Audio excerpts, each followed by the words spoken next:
701.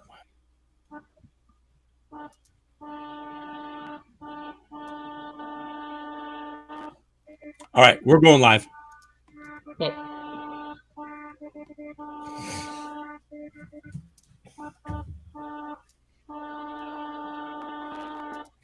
Okay, welcome to 1,000 Ways to Be a Champion of Children.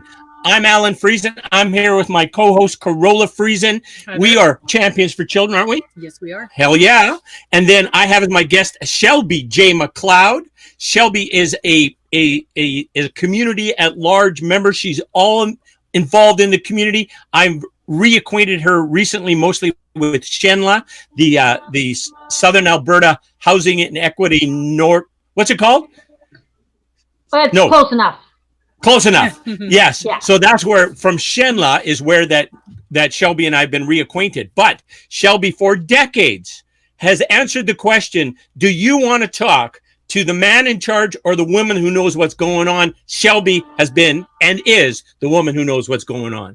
Shelby, you've had quite a history, right? Tell us a little bit about your involvement in our community. Okay, I come from small town Alberta, and when I moved to Lethbridge, 32 miles away, my life did change immeasurably. And I've always been a community person. I've always cared about children. I have 2 children of my own, now adults age 50 and 46. And I just did my day-to-day living, but I always cared about people. And then one day, my boss said to me, I'm going to Edmonton. He was an MLA. And he said, I need someone to come and help me out. And I said, well, I can't leave Lethbridge because this is where I live, but I will go for 2 weeks. Well, I stayed 10 years. And I worked out of the Alberta legislature. I loved every minute of it. I got to see how you can change children's lives, but people's lives, because I was there in 1997. So the children that I helped are now adults. So when you help a child, you help our future generation. And Definitely. That's kind of where I realized that what we do today for children is measured for time immemorial. Yeah, you bet. Yeah, for their whole lifespan, you can make an improvement in the whole trajectory of their life, right? So that's correct. Yeah. So at that point, was that John Gogo then? Was the MLA then? No, it was Clint Dunford. I worked for John Gogo before that, but I didn't go to work in Edmonton for him. I worked out of Lethbridge. Got it. Yes. Okay. Yeah. Got it. Yes. And our friend Clint, he is still well. He's been fighting cancer for years, but he's still there and he's still kicking, and you see him quite regularly? Well, actually, I have to tell you, my boss in 2004, he wasn't feeling well, and he had an MRI, and they found multiple myeloma. So he started treatment, and then in 2006, he decided he was going to have a stem cell transplant, and he is the longest living stem cell transplant in the province of Alberta for multiple myeloma, and he's in his 6th study, and he's in hospital as we speak. He should be home this weekend, he says. His wife is a trooper, because that's a lot of testing and taking to doctor's appointments. And he's one of 179 in the world that's having this stem cell revisitation, I'm going to call it. And he was the only survivor, 1 out of 24, previous to that of a previous study. So he calls himself the best lab rat ever, and he is a trooper. So he's doing well, and he says he's going to beat it. So nice.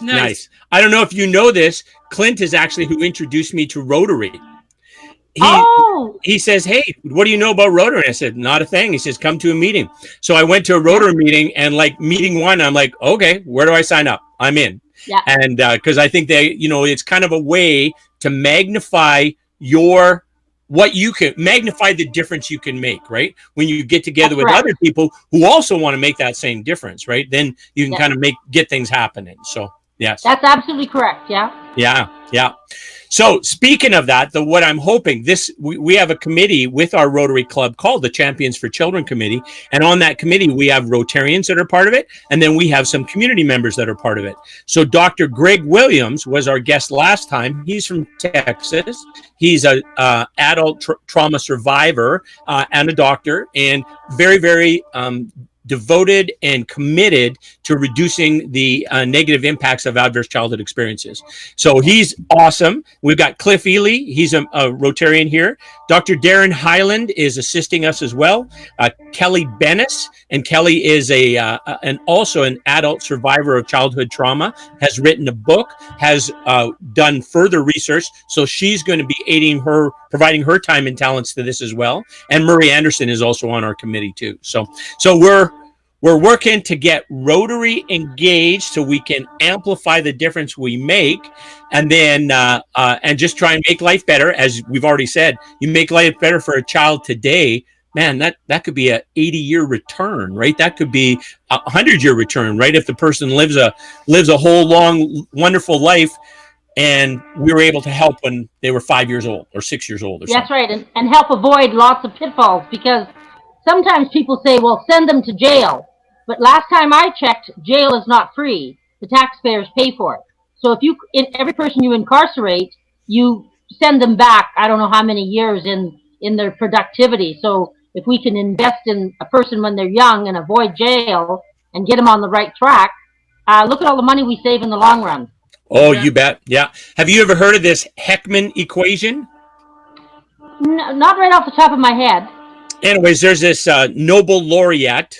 So really smart guy, obviously, if you win Nobel awards, James Heckman, I believe it is. And he did his work was on the economic value of investing in early childhood, helping young women to have good pregnancies, making sure the child gets everything they need at their youngest ages, and follow that through, kind of a thing, for their whole life. And because the investment made there pays so many returns back into our community, into our society, and into the lives of those people, right? So it's an amazing, so it's very much a return on investment type thing, right? You do this, you make your country, your community stronger by investing in these folks right now. So, yeah. You know, it's funny that you should say that, because one of the portfolios that my boss had, and I got to do some of the work, was human resource and employment. And it also had the welfare SFI file, the AISH file, the WCB file. And so you start looking at the collateral damage of the human, and you realize there's some common denominators. And so, and Clinton's motto was, we help where we can, and we do no harm by trying to overregulate. He didn't like a lot of regulations, which was good. So when I left government, I, was just going to come back to Lethbridge and retire and take care of my niece who was dying at the time. And a lady called me. She said, we need you. And I said, for what? She says, well, we need you on the food bank board. And I said, oh, no. I don't have time. So she says, well, come to one meeting. Well, I've been there over 11 years. And then I went to a Canadian Mental Health meeting, and I'm now the chair of Canadian Mental Health, and in the South Zone. So one of the things that happened was this fellow from Rotary was going to make a donation to CMHA South Region to help children. And the gal that was talking about it, she said, we just need some money. And I had put some money away, and she says, we're going to change children's lives. And I said, okay, I'll give you the $10,000, and we'll set up a trust to help children. So every year, I don't give it, but it's out of the trust. We give $1,000 to young people who are still in school and who are working on bettering their lives, be it either sobriety or dealing with their issues. And this year, it was a special year. We gave away $2,000. Nice. So when I met these young people, it was motivating. I bet. Yeah. So again, we intersect with Rotary. Yes. Yeah, Yeah. exactly. No, exactly. And what a great investment, right? You have somebody that maybe is on kind of a little bit of a slippery slope type of a thing, and they get a little bit of encouragement, a little bit of support that moves them along the path, right? And to a better life. And that's amazing, right? So, yeah. Yeah. The one thing that I noted was that the young men, they were going to go into either mechanics or building. And I said, perfect, because society will always need builders and always need fixers. You know, we can talk electric cars and we can talk about science, which is really respectful, but somebody's always going to have to fix something. So these young men, they got their mindset on getting more education, going to the college, getting a trade, and you know, I'm really hopeful for them. Yeah, me too. And one thing you say about the trades too that's real important is the satisfaction that you get from that kind of a work, right? To say, hey, I built that or I fixed that. That's huge, right? That's a very tangible thing that if that's something that your grandpa would say, hey, you make a difference, right? If I was talking to my grandpa and I said, well, I talk to people about contracts, and he'd say, you know, office boy, you're not doing any damn good. But if I could say I could weld something, or I can fix something, or I can run a skid steer, I can do whatever, there's a value in that in terms of how tangible that is. Corolla, by the way, she's a pretty amazing skid steer operator. Mm-hmm. Woo! Yeah. If it starts snowing around here, she's in that skid steer right away. 2 flakes on the ground and she's on the controls. Yeah, you bet. It's fun. Yeah. Well, it's an important skill if you have when you live on a farm. Yes. Totally. You know, Yeah, totally. Unload products, or if you have to go to work someday, you've got your Wemeth. There you go. Yeah. Yeah, exactly. So, you know, we were chatting the other day and we were talking about where some of the problems, like, first of all, and I don't want to scare anybody off or make this real negative, but there's these things called adverse childhood experiences that we've alluded to. And it involves trauma as a young person. And there's 10 things that are regarded as the adverse childhood experiences, but there's lots more things than that can be regarded as trauma. And so the thought is, if you have ACEs in your life or you have trauma in your life that has not been resolved, it can manifest in negative ways with your health. So we want to let our viewers know that that's a connection between having this trauma and your health. And then we want to encourage them to help to address that trauma, to minimize that trauma, to kind of move on, if you will, as best as they can. And not, you know, it's not something you just flip the switch and do. It's a process, right? Yep. But in terms of, we just basically want to create that awareness so that people can say, yeah, I remember, you know, something from my childhood where I felt helpless or hopeless or worthless, that kind of a thing. And then knowing that and addressing that will be helpful for that person for the rest of their life, is kind of the thought process, right? Because there's so many books and so much research on the emotional impacts on your health, how trauma that you retain in you manifests in your body, right? The pain, the Absolutely. body, it's a real thing, right? So, and it isn't just in your body, right? It's also your relationships, right? It True. affects your relationships. Lots of people have triggers. They get angry, or they get sad, or, you know, withdrawn, whatever. Yeah. Right? And it affects their relationships too. Affects their relationships and their ability to learn as well, right? Dr. Bruce. By far. Yeah, Dr. Bruce Perry says, and this makes sense, if you have a child that's coming in and they've been abused or neglected, and they're, you know, haven't eaten and they haven't slept, and are they going to be able to focus on schoolwork? No, they're just like looking for the next thing that's going to kill them, right? And so their ability to learn is like maybe half of their natural capacity, right? So moving those roadblocks out of the way so that they can learn better, have better relationships, have better health. That's kind of what we're trying to get to. So, well, funny that you should mention that, because at the Lethbridge Food Bank, we saw a need to help children be more nourished, have lunches. And it started out kind of simple. And then as it was like a rolling stone, it grew moss. We now do a 1,000 lunches twice a week, and we focus on nutrition and food that will nourish the children. And the teachers have seen such a big difference in some of these children, because unfortunately not every child comes to school fed, nor do they have food throughout the day. And and during the pandemic, we were delivering the food to home, and the families were benefiting.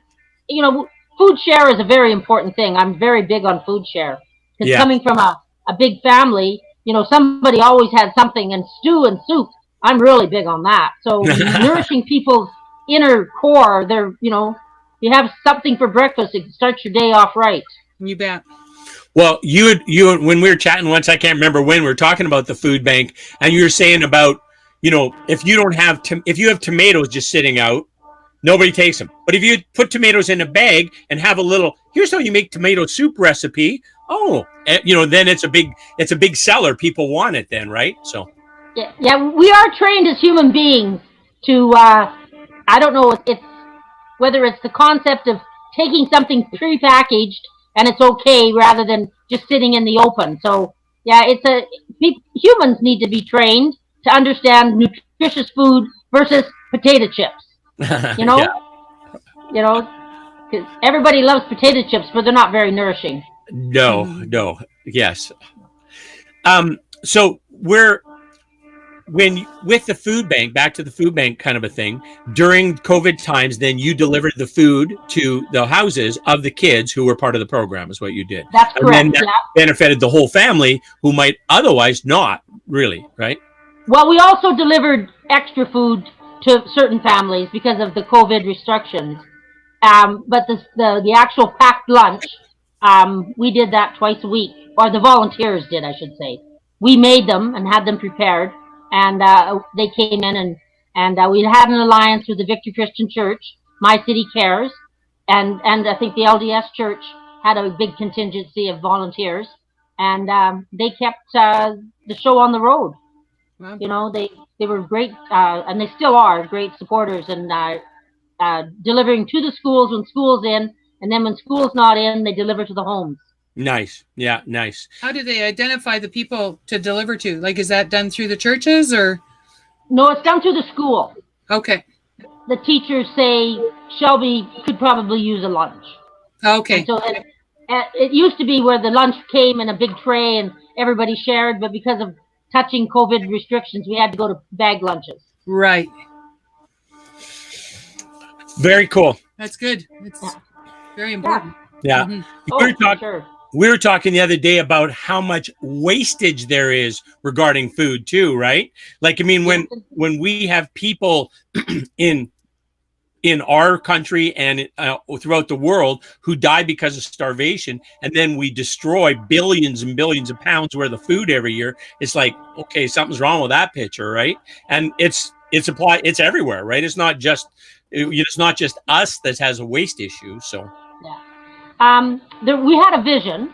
COVID interrupted it, but Interfaith Food Bank has a beautiful commercial kitchen, and we had hoped that this year we'd be able to send people there so that we could take some of the raw elements and make stew, make soup. But because of the gathering restrictions, that's been put on hold until COVID is gone. I'm not sure when that'll be, but we live, hopeful that we'll be able to get COVID under control, and then we'll get back to our gathering normal. Got it. And so that'd be a way to create nutritious food and eliminate or reduce as much spoilage as possible, right? Yeah, and some people do not know how to make soup. I mean, we think it's an easy thing, but unless you've been trained, or you've watched somebody, or you go on the internet and pay attention, chop the onions, saute, and that's kind of foreign to some folks. Yeah. Yeah, no kidding. They're not used to having all those raw ingredients, right? They usually use a couple cans and put it together, and they've got something kind of. Yeah, and there's nothing wrong with that. Taking cans and put, it's a little high in sodium, but having said that, you can always add extra rice or noodles to kind of delineate the sodium. But yeah, totally. I'm getting really good at a meal. I'm sorry, say that again, Shelby. I missed that. I said it's a way of stretching a meal. Yes, I'm getting real good at chopping onions. We took a food preparation course, and so we got like a menu and everything. And then I'm kind of like the line cook, and Crow's like the chef. So it's like I prep stuff, and then then she comes and actually makes it taste good and puts it on a plate. Yeah. I think that's the advent of doing in-home videos and going online and finding videos. There's lots of opportunity to learn. Definitely. There sure is. Definitely. Yeah. Yes. So So you see, oh, go ahead. What was that, Shelby? I was just going to ask you, did you take an online course or did you just learn from? We took an online coach and we online course, and it had a nutrition coach, Justine Brown from Food Reboot. Yep. And so then she go. walked you through, they're all plant-based. So plant-based recipes, and then a kind of a menu for a month. And then we would kind of go through and batch make stuff on Sundays. And I learned a lot. Like I learned scat. Yeah. We did it mostly for the menu planning because we have some meals that we already have, but we're not very good at menu planning. And so lots of times I'm out late, and then Al comes in, and then he's like, I'll be like, why didn't you start supper? And he's like, because I didn't know what to do. So well, there you go. Yeah, there we go. Yeah. So that's been working pretty good. We've learned a lot with it, and we've also increased how much vegetables we eat. Like we've improved our diet as well. So yeah. And that's important because Definitely.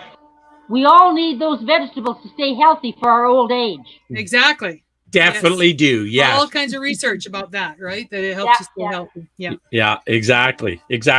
And we're the more we could do with the diet, with what you put in your body, the easier it is for everything else, right? Mm-hmm. Yeah, that's correct. Yeah, and making it taste good. Like we also kind of refined and enhanced some of the meals, even the ones that we liked before. Say, oh yeah, let's add a little bit of that in, right? We'll add in some kale on top, and we'll those kind of things. So yeah, it's been fun. Yeah, and it's good for your soul. Yes. Yeah. It's good, it's good partnership. It's good everything. There's nothing bad that comes out of cooking unless you be like me, have the heat too high. Well, you can. What's the worst thing? You burn up a couple pots, right? Oops. I tell people I have a graveyard in my backyard of frying pans that were well intended, because I start doing something and I forget that I've left it on high. And then all of a sudden the smoke detector goes off. Yeah, not fun. It's also quite interesting. We listened to a fella, his name is Zach Bush. He's a doctor from the States, and he talks about the microbiome being so important. And then, I guess even, by Alan and I standing beside each other and talking and stuff, we're sharing microbiome, and you do with other people. But gardening, actually touching the earth is one of the best ways to enhance your microbiome, right? So that's, if you can do something where you're gardening a little bit and then cooking your own vegetables, you're really enhancing your health, right? Agreed. Yeah. We probably had our best garden this year that we've ever had, thanks to Corolla, because it's just like in the past, her dad was a huge gardener, right? And at one point, he planted a garden for us, and we were just supposed to keep it up, and we just ignored it, and then he gave up on us. That but anyways, this year we had a pretty good garden and a pretty good return. We did pretty good. Yeah. So in your travels with children and schools and stuff, have you ever heard of them having like either breathing or meditation or quiet time where they're focused on breathing and stuff? Have you ever encountered any of that? I can't say that I have. Mm-hmm. I know that some people are becoming in tune to that because of COVID, and you hear them talking about it more. It's COVID has taught us a lot of things. It's taught us to slow down, to think a little bit, and don't rush off to just convenience shopping, I guess. Take your children and teach them how to grow a tomato. Right. And you'll see the rewards of, it's planting the seed on how to grow things. Yeah. Definitely. Yeah. And I'm thinking of those, breathing or meditation. I know some people don't like meditation, right? They think of it as woohoo, and really it's just quieting your mind. But it is a really good stress management tool, right? For people either who are traumatized or, in this case of COVID, helping you get through some of your days sometimes, right? Well, in the world of mental health, it's a very big avenue for controlling your stress or reducing it or parking it, whatever language you want to use. Yeah. And online has been very helpful because you can dial in 24 hours a day and find a yoga or a stress reducer course. Yeah. And families can do it like singular. They can get the kids involved. And you see where families are doing more and more of that. Like the moms doing exercises and the little kids, going along with them. And that's all good. Yeah, It is. totally. Yeah. Totally. And it creates bonds, if nothing else, right? Yeah. Like, There's a series, a limited series on Netflix right now about meditation, the about Headspace one. the Headspace it's called, on mindfulness, right? And we only watched one episode, but we're pretty regular meditators anyways, right? So, matter of fact, Corolla taught me something new again. That Yay! Corolla, yay! There's this guy that she really likes that she told me about, and he's talking about nasal breathing, how important nasal breathing is. And to me, I never really thought about it. Didn't make much sense, but I tried it, and it works way better breathing through your nose and exhaling through your nose. And of course, that makes sense because you got all those little cilia or whatever those hairs are in your nose. They're like a filter, right? Yeah. They're made to all the oxygen to come in there, right? And then it's something, I didn't quite get this, but it's something, the ratio of oxygen to carbon dioxide, that you need more carbon dioxide, and breathing with that volume works. So what we all have, surprisingly, carbon dioxide sensors in our necks. And so when you need carbon dioxide in your body to carry the red blood cells, or to release the oxygen into the red blood cells. And so if you're a like if you hyperventilate, and a lot of people are stressed, so they're hyperventilating, then they're not getting enough carbon dioxide. So you can have as much oxygen as you want in your body, but there's no carbon dioxide to help distribute it. So you have to learn to breathe a little bit. Like when you breathe through your nose, you breathe slower than you do when you breathe through your mouth, right? Right? Or there's resistance, so it goes a little bit slower. It cleans it, it warms it. It creates nitric oxide, which they give to heart patients, right? So it's very enhancing. And by breathing slower, there's a little more carbon dioxide in your body, or you learn to have better resistance to having carbon dioxide in your body. And so then it actually makes your whole body function better. Well, so, I can, being 69 years old, for the first time in my life, I had high blood pressure. And breathing exercise is critical to, and it's not that I get stressed, but I have a ventricle fibrillation, but that's probably deep down, it's probably caused from my years of deadlines and got to get this done, got to get that done, and holding on to it. Anyway, so the breathing is critical. And like our children, you'll hear them say, breathe in, breathe out. And again, that's a tool we can teach our children to cope and to be calm. Yeah. Yeah, it's a super valuable tool. The way that Corolla explained it to me now, and supplemented by that guy we listened to the other night, is that I see it as kind of like three parts to it. One, in through the nose, out through the nose, slow and quiet. So that I don't know how this works, but if you breathe quietly, somehow it's way more effective. And it's very pleasurable. It feels really good. So then that's the third part. Breathe in as long as it's pleasurable to breathe in, and then exhale as long as it's pleasurable to exhale. And those things about the pleasure being your limits, about being slow and quiet, and deep, and through the nose. You want to make sure you're using your diaphragm too. Yes, because a lot of people shallow breathe, right? So you have to get down into your diaphragm. Yeah, and your diaphragm is like, I don't know, like a foot underneath your rib cage, right? It's like, it's deep. And so when you do deep, it works your whole diaphragm. Basically, it's like amazing in terms of your health, but also your mental health too. Like it just relaxes you. So, yeah. Absolutely. It goes back to all the old tenets of Bonnie Pruden and health people that were spoke, I think, in the 50s of how you could be better. And now here it is. It's all trendy again. Well, there's like the guy I took a course through his organization was called Patrick McCune, and he has the Buteyko Clinic and Oxygen Advantage are his two things. But there's a guy who's written a really good book. His name is James Nestor, and he's written a book called Breathe, and I'm listening to it on audio, and it's just fabulous. Yeah, it really is good. Yeah.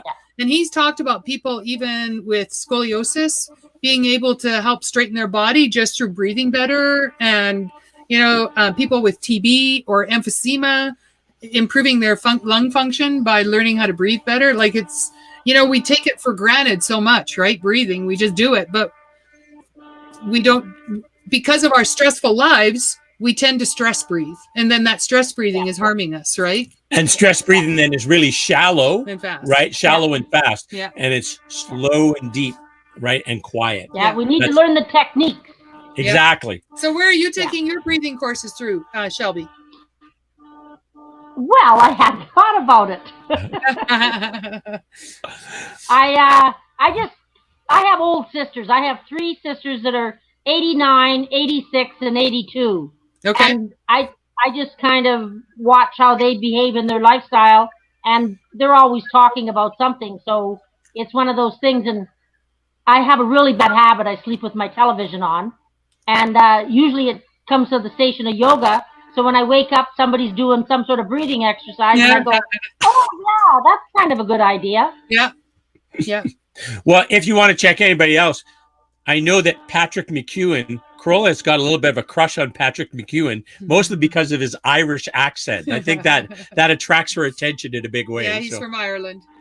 But yeah, and he has the Oxygen Advantage and the Buteyko Clinic, Buyteko, right? That sounds like it. Yeah. So Shelby, in your involvement in the community, in your time in the community, if you look back 20 years ago, are we in worse place than we were 20 years ago? I would have to say we're in a faster place. A faster place. It took us, when I went to Edmonton in 1997, cell phones were a brick. Great big honking thing. Yeah. And because of the first portfolio that Clint had, TELUS really wanted us, it was advanced education, to be on the cutting edge. So I was a recipient of some early technology, and I ended up having a really small cell phone. And I'd go to meetings with my boss, and I could text. And this one guy says to me, "What are you doing?" And I said, "Well, I'm just sending a note." And he says, "What's happening?" And I said, "Well," and it was, so the computer in my hand was probably, in the old days, was a huge computer, but I was doing it from where I sat. So we've come so far. Now we know what everybody's done 12 seconds ago. Yeah. But I really believe some things are better. Some things need improvement. But I think society is on the right track for caring.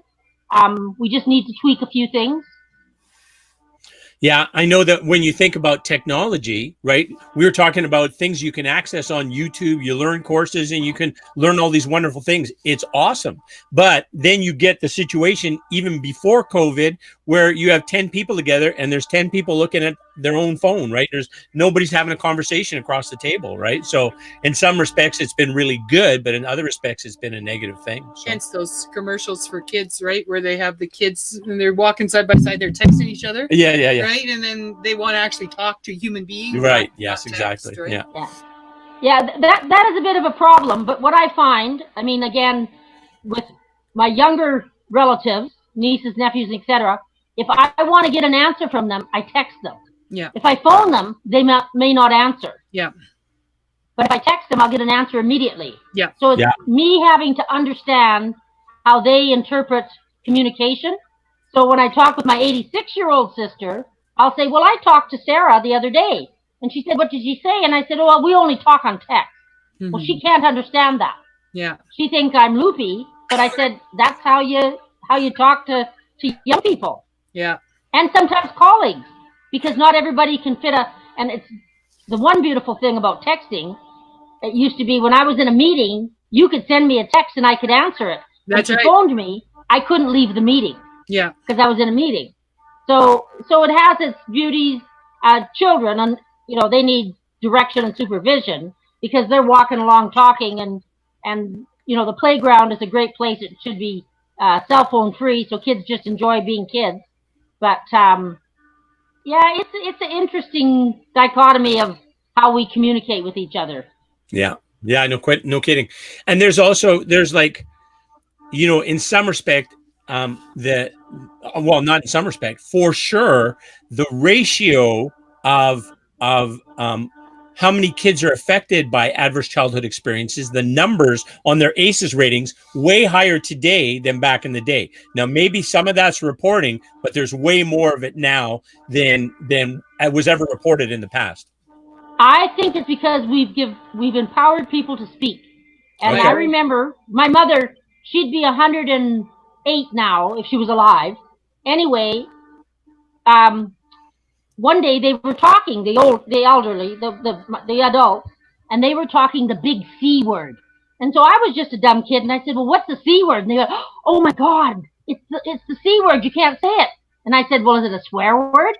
They said, "No, it's cancer." And I said, "Why can't you say cancer?" And they said, "Well, if you say cancer, you'll get cancer." And I said, "Oh, baloney." And luckily, we don't have cancer in our family, but mental illness and child abuse was in that same category. And now people, I believe, have been empowered, because if you've had a hardship in your life, people like me do not care what happened. I mean, we care what happened, but we are not going to judge you. Right. And so my philosophy, and many people like me, is we need to get you the help to get you well, to make you feel good about yourself, because what happened to you was not your fault. Exactly. So we need to go forward, and we need to fix things as best we can, and we need to nurture the soul and be helpful, and if you can, repair the family. It's not always about taking the children away. It's about what can we do to make this situation better. Definitely. Yeah. Yeah. Most of the time, the children won't, like, they would prefer not to leave the family, no matter how bad the situation is, right? So improving the situation is the ideal solution. Yeah. Yeah. I know that, again, we're next week, then Kelly Bennis is going to be on. Kelly is a survivor of trauma when she was a youth, and has written a book about it, has been very courageously wrote about it in the effort to let other people know about it and encourage them to address that trauma in their lives, right? So I know in this whole process of, like, for me to kind of research the ACEs stuff, and Corolla has helped me with that quite a bit too. In that whole research process, I found that it's not, there's the big things that happen, right? Definitely. But even surprisingly, small trauma that you think back and, oh, that was 30 years ago or 50 years ago, somebody said that to me, and it still impacted me for decades later. How does that make any sense, right? Especially if you were before the age of 10. Right. If you're a little person and you were, here's a good example. Corolla once did a presentation at school. How old were you? I would have been a little bit older. I would have been grade 7. Grade 7. So she'd have been about 12, right?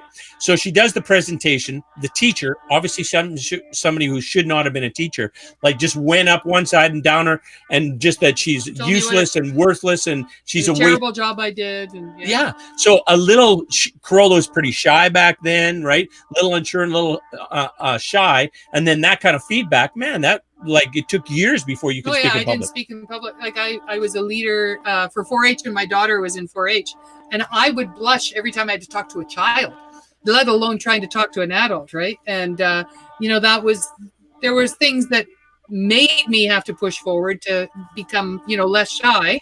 But that one instant, coupled with my life story, really took a bite out of my confidence, right? And yeah, see, the blessing that I had. The blessing that I had, I was kind of a dumb blonde.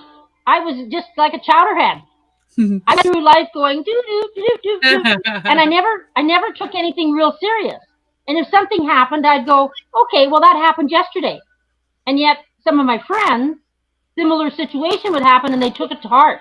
Yeah. And my mother used to say, "Oh, Shelby, you're such a dumb blonde." Yeah. And I would say, "Oh, great," because I didn't carry it with me, which is I say is a blessing. It is a blessing, I think, yeah. But when I see somebody being berated, even in a store, I can't help but get involved. And my mother said that I was less than a year old, and this lady was being nasty to my mother in a snide way, and I was being sassy to this woman. So I have this defense mechanism that I always want to help the underdog. Don't ask me where it came from, but that was when you were 1 year old, you said? Yeah. Oh, she said I just went to the lady, nah, leave my mom alone. Good for you. Oh, I've learned all kinds of things about Shelby. This is great. I love the part about, you agreeing to go to Edmonton for 2 weeks and ended up being there for 11 years. And was it 11 years? 10 years. 10. Oh, yeah. No, 11 years was to do with the food bank, right? Yeah, I'm not going to do anything with food bank. 11 years later, you're on the food bank. And so with the Canadian Mental Health, that was just last year that you're engaged with their board? I think I've been there 11 or 12 years as well. Okay. Oh, With the mental health. Oh, wait a minute. But now you're Yeah. the president. Is that correct? CMA. Well, I'm the chair of the board. Chair. President, chair of the board. Yes. Yeah. Okay. Got it. And Yeah, that's yeah. recent. That was I tend not to tell. Yeah, I tend not to tell people what I do. Yeah. I like to be the mouse in the corner. Yeah. So- Okay. You think that, Shelby, but that's not how you were perceived as the mouse in the corner. Oh. I love how outspoken you are and that you share your point of view.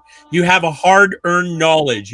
You've done a lot and you've learned a lot. So Well, I sometimes if I don't have anything to say, I try not to say it, because I have been blessed. I've been able to travel the world. I've been able to meet with the biggest and the brightest, and that also gave me a confidence that I don't have to take a back seat to anyone, because I'm just a little country girl from Tabor, lived on a farm, fell out of a barn when I was a kid. Maybe that's where my head injury came from. I don't know. But, That's why you care so much about things. yeah, and I just can't take life. I take it serious, but I can't get hung up. But I feel that when it's my time to speak, I have to be heard. And so that's what I do. I speak up, and if people don't like me, I always say to my 90-year-old sister, 89, they don't have to like me. I just want them to hear me. yeah, that's enough. Yeah. Hey, how old was your mom when she passed away?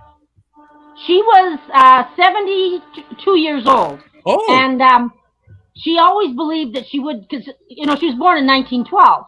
Right. And she said, oh, if I live to be 65, it'll be a blessing.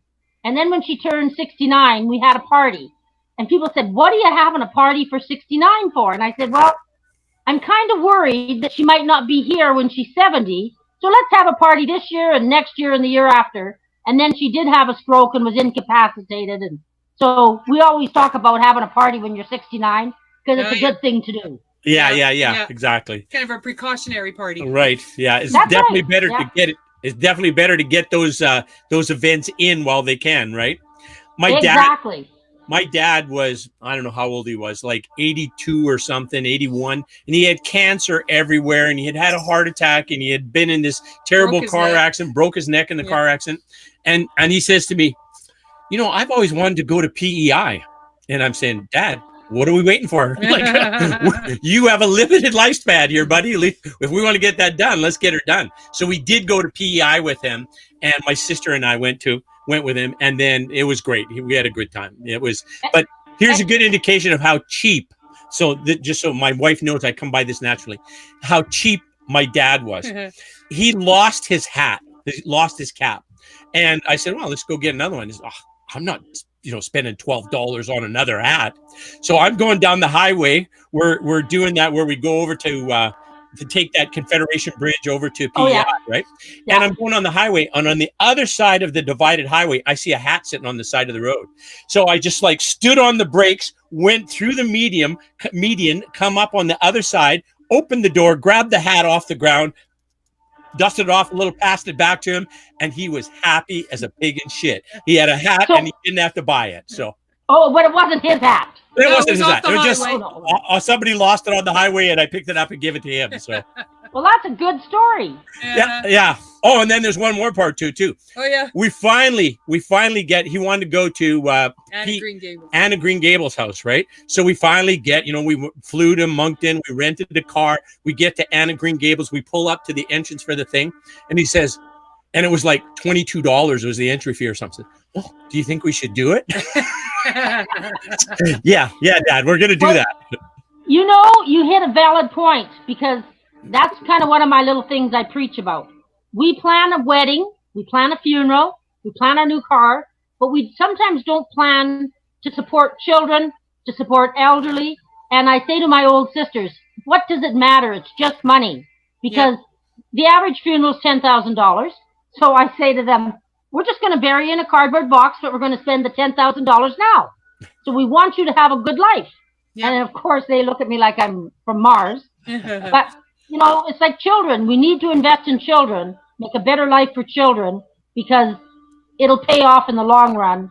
And who cares about at the end of your life, No, no, very Yeah. true. Very true. I mean, if you think about like right today, if there was, if you had $500 in your bank account and that $500 would allow somebody to eat for the next 3 weeks where otherwise they would not be able to, I think that'd be a really good investment, right? That, Yeah. what, yeah. So, My 86-year-old sister, her husband was poorly, and she was saving her egg money in a jar in the basement. Anyway, long story short, the undertaker said to me, "Where did your sister get all these $5 bills?" And I kind of thought about it. But here she had scrimped and saved so she could pay for this funeral. So the other day we were talking about funerals, and she said, "Well, I suppose if I die, they're going to save a lot of money." And I said, "Oh, how so?" She says, "Well, you don't have to have, only 10 people can come. So you don't Oh, have yeah. to feel like we usually had 200 or 300 people show to a funeral." And she says, "You don't have to feed them, and you don't have to, do all this dressing up stuff." So I said, "Where's your jar? I want to see how much money's in that jar." Oh, that's funny. Yeah. So where do you see as the best, like obviously the programs that get food to kids, right? Who would otherwise not have food for breakfast or not have food for the day, kind of a thing. Super important program. What other ways do you see that we need to be better champions for kids? I think as soon as COVID restrictions are lifted, the cooking classes are critical. Yes. And at Interfaith, they have children's cooking classes, but they've Right. all been suspended as well. And I think, again, through the internet, I suppose we could now venture into taking the food to the home and having the cooking classes in the home. But when you got children cooking, it's, in the home is a little difficult. Yeah. But I think awareness and collaboration. I'm big on collaboration. Like we should have very little wastage of food in and around Lethbridge. We try to reach out to the rural communities, and I have a saying that if there's anyone that's without food, call me, let me know. We'll get food to you. And now these days they deliver food to the door. Like seniors get food packages, all ages. So it's taught us something on how we can support people better, but we just need to know who needs the support. Yeah, no kidding. No kidding. Yeah, and And you know schools what? are great. What's that?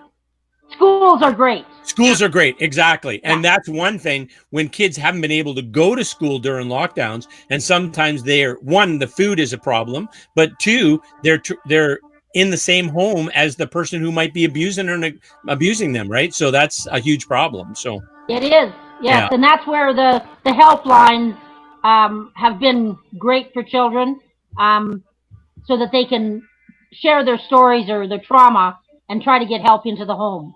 yeah, yeah. And like further to that, if you're in your circle, I guess this isn't to you, Shelby, but to our viewers, if you have little people in your circle that you can be of any support or inspiration or just kindness to, I think that's really, really valuable. Last week we had Greg Williams on, and he was talking about he was very severely abused as a young person, and his aunt and uncle didn't even know it, but they were his lifeline, right? They were where little Greg went to get a hug and a pat on the head and said, "Hey, we love you and you're a great kid," right? And that allowed him or whatever, gave him the strength to be able to deal with the situation he was facing, right? So yeah, that's where Boys and Girls Club and the Y and the agencies, the soccer club, they're so important to wellness in the community. Yes, yeah. I don't know if I probably told you this before, but I during COVID, I had some time on my hands, right? And so I said, well, I'm going to check out what this big brother, big sister thing is like. I'll do it COVID. We'll do it just remotely, right? So I'll commit to like 3 months to do it. So I started it, and we had like about 3 months of the Zoom type calls. And then we had a period of time where we had the in-person calls for, I don't know, probably 3 months, 2 months. Yeah, up till early November or Yeah. so. Eh? So anyways, I'm like 100% in. This is fun. I'm really enjoying it. This kid is like I was when I was 13 years old, except for smarter. So that's good news. So and smarter in that I might have learned some things that I can share with him. He might even listen. I'm thinking maybe so, but we're going to have some fun together. He's very mechanically inclined. And so we fix stuff around here, and now I'm going to get like charged with child labor or something. But one of his favorite things is driving the riding lawnmower. And I got 2 of them. So I drive one, he drives one, and we go cut grass and weeds. That was just so much fun. Yeah. But it's an on-ranch experience, so you're not going on the public road. That's right. That's no, exactly. No need. There's lots of work right on the farm. Yeah, lots of grass to cut.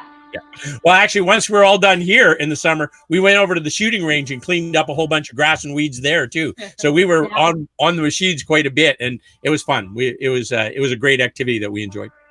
Yeah, and the experience you gave that young man will last him his lifetime.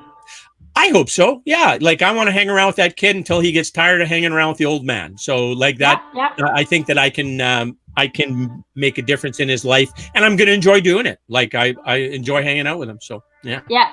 Every once in a while in my life, I'll get a phone call or something, and somebody will be talking to me, or they'll see me in a store and they'll say, "Do you remember me?" And I'll go, I got a memory, but it's really short. And they'll say, "You changed my life." And I'll go, "Well, how so?" And then they tell me something, and I go, "Really? Did I say that?" I go, "Well, I'm sorry. I just forgot but I'm glad that I inspired you." That's right. Well, Corolla, I don't know if you know this. Well, you do know this. She's a very accomplished horse riding instructor and coach and horse trainer, that kind of thing. And she gets some of her students, like, you changed my life. Like, you helped me with this. Or the one that scares me a little is when they say, "I want to grow up and be just like you." And then you're like, have I been good? I hope I don't swear. Like, did I ever swear around this child? Like, you start putting all this pressure on yourself. But it's it's quite a compliment, right? And it's nice for these kids to have somebody to look up to. Yeah, and especially through animals. It's kind of that neutral territory. You bet. Yeah. I remember. Go ahead. You go ahead. I remember one time I bought a horse for my daughter. And it wasn't a very expensive horse, and my friend said, "Well, what did you do that for?" And I said, "You know what? A horse is way cheaper than anything else. Yes, it costs some money to feed it, but she goes and tends to it every day, and it keeps her out of trouble." You bet. And it did. Yep. We have Corolla's boarders who have their horses here are all female or all female. And their relationship with their horse is a very important one. And I get it, but they got to see their baby and make sure that he or she is okay. And it's a real important thing for them to be caring for their animal, their Bart or their Bill or their I think that animals and horses in particular, for me, do help people who have trauma, right? Like I know from me as a child, I had horses and I experienced trauma, and the horses were what kept me sane, right? And I also think that there's an empathy that you get having dealt with trauma in your life, that you can relate to horses and make a relationship with the horse that's even closer than just the average person has, because of your things that you've learned through trauma, right? I agree. Yeah, one thing, Corolla's been giving me some riding lessons, and I used to not be. Historically, horses were a very scary thing. I would cry when I get close to him, because my first riding experience, my dad said, "Well, I'm going to teach you how to ride a horse," and then he carries me up to this I think it was 15. I think it was 15 feet tall. This horse. What's that? 115 hands. It was huge. And he puts me on the horse, and I'm crying before I even get close to the saddle. And then he puts me on the horse. The horse takes 2 steps. I fall off. Right? It was just like horrendous. But Corolla has been so kind and helped me with it. And actually, I even enjoy hanging out with the horses now. The other day, I was rubbing sugar on his chest there, and he liked that. He kind of gave me a little bit of a hug, sort of a thing. So so they like the attention too, and it's kind of fun hanging out with them. Yeah, for sure. Yeah, cool. So, what else do we want to talk about, Shelby? Well, I think just talking, people sharing their stories, and sadly, sometimes when you tell somebody whatever your situation is, you may get a little bit of rebuff, but and that's why you can tell an animal, and the animal tell anybody. And so for children, they really need to have a safe place, a safe venue, a safe whatever you want to call it, so they can learn to feel good about themselves. Yeah, Definitely. And get the right help. And learn too that they're not alone, right? Like that there's help. There's other people who are going through this. This isn't specific to them. And actually everything is repairable in the fullness of time. Yeah. Because with enough support, the person can be whole again. Yeah.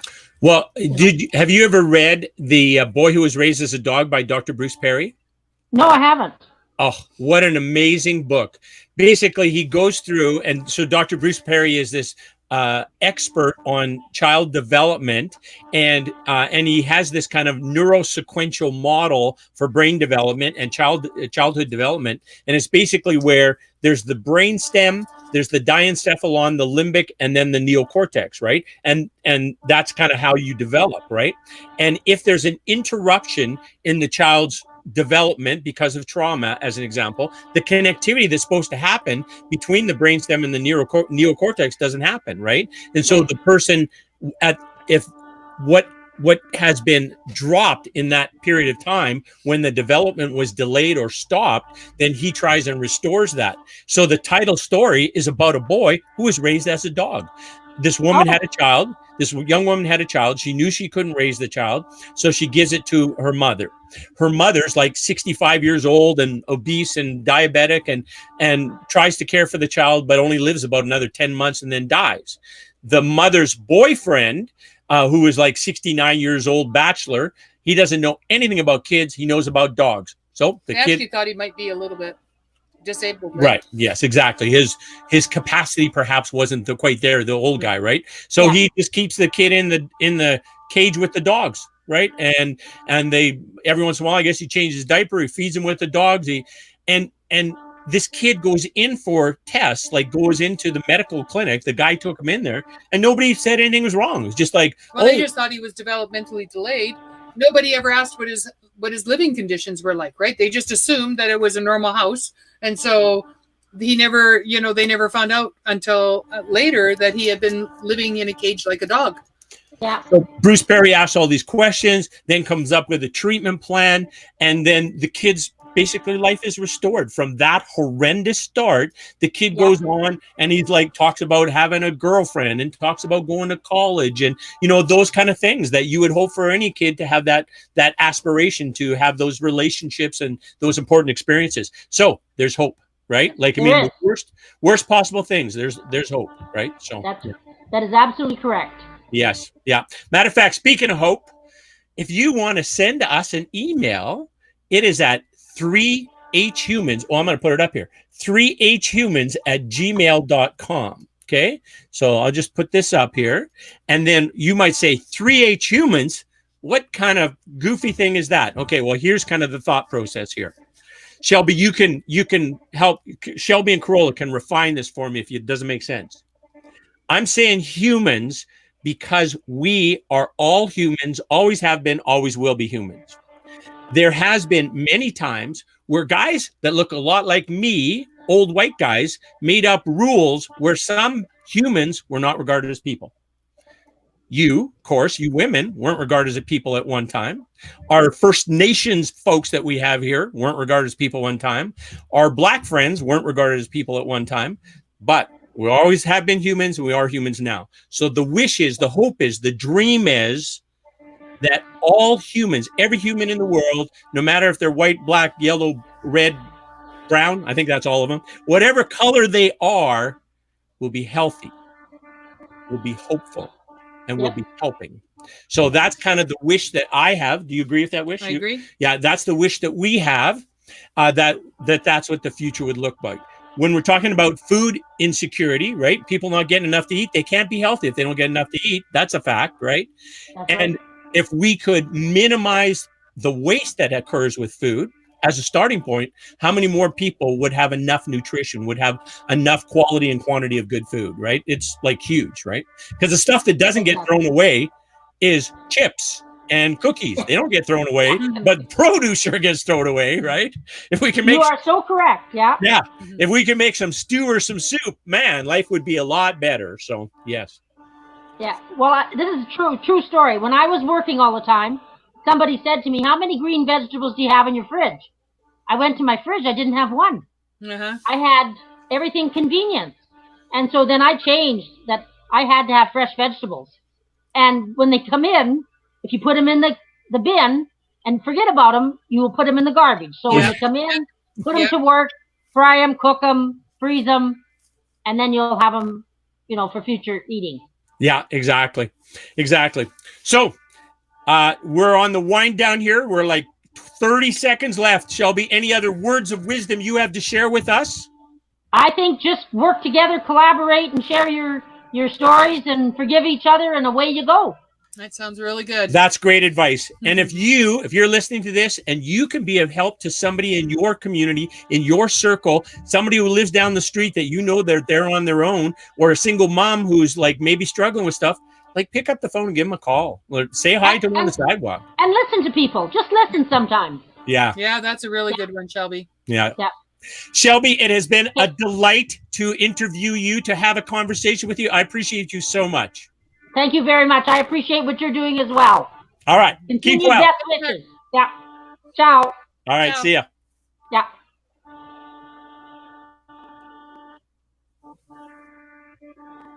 All right. So Shelby, you're still Okay. there. We're off now. We're not live anymore. But thanks. That's right. I just seen that when it said, because I was sitting here thinking, how long do I have to hold? Oh, Actually, that's what